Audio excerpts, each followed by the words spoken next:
станция начнет работать как испытательные вещи, связанные с определенными функциональными своими особенностями, уже с сентября месяца.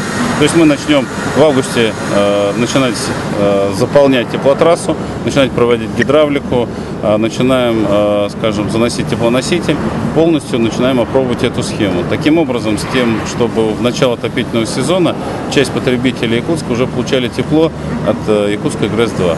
А полностью ввод станции целиком как единый технологический процесс в соответствии с поручением президента мы закончим в 2016 году, в конце 2016 года. Поэтому здесь никаких разночтений нет. Какие-то элементы станции будут включены в работу по временным разрешениям и так далее несколько раньше. Это есть определенные условия технологического процесса.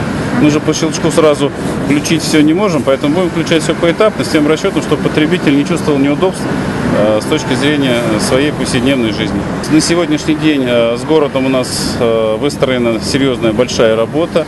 Она, в принципе, и осуществляется под руководством не только администрации города, но и руководства республики. Вместе с правительством республики, с главой республики мы достаточно глубоко эти вещи рассматриваем. Она предусматривает некую поэтапность перевода тепловых нагрузок города на Якутскую ГРЭС-2. В 2016 году мы переключим только тот район, который на сегодняшний день под контролем Якутскэнерго.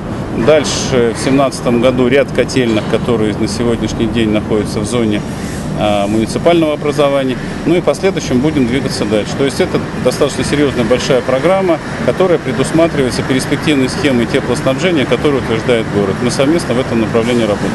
То есть там нет каких-то сиюминутных решений, это продуманная, долгосрочная, долговременная работа, требующая поэтапного реконструкции тепловых сетей в городе, вывода части котельных и перевода нагрузки на Якутскую ГРЭС-2.